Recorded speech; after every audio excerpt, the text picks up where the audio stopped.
আগের বছর শীতকালে গালি স্ট্রিট থেকে এই লেবু গাছটা আমি নিয়ে এসেছিলাম। তো বলেছিল কমলা লেবু হবে, ছোট ছোট সাইজের কমলা লেবু। তো গাছ ভর্তি অলরেডি ফল ছিলই। তো মা বলেছিল দি গাছ ফল শুদ্ধ নিয়ে এসেছিস, তাই তো মা ফল শুদ্ধ নিয়ে এসেছিলাম। তো ফল শুদ্ধ নিয়ে এসেছিলাম। তো এই বছর দেখো এখানে আমরা ফলগুলোকে পেরেছি। আমার নিচে ব্যাকগ্রাউন্ড মিউজিকে কিন্তু কুট্টু চেঁচামেচি করছে।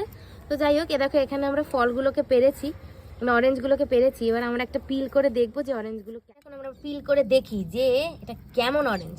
কমলা লেবু, কমলা লেবু তো, কমলা লেবু শুদ্ধ একদম যেরকম কমলা লেবু হয়। এই যে একটা মা ছাড়াচ্ছে আর একটা ঝলক ছাড়াচ্ছে। আরে এনারা যে দেখতে এসছে পুরো কোয়া, একটা দুটো তিনটে চারটে পাঁচটা ছটা কমলা লেবু, কমলার কোয়া। আর এটাতে কটা আছে দেখি, এটাতেও ছটা।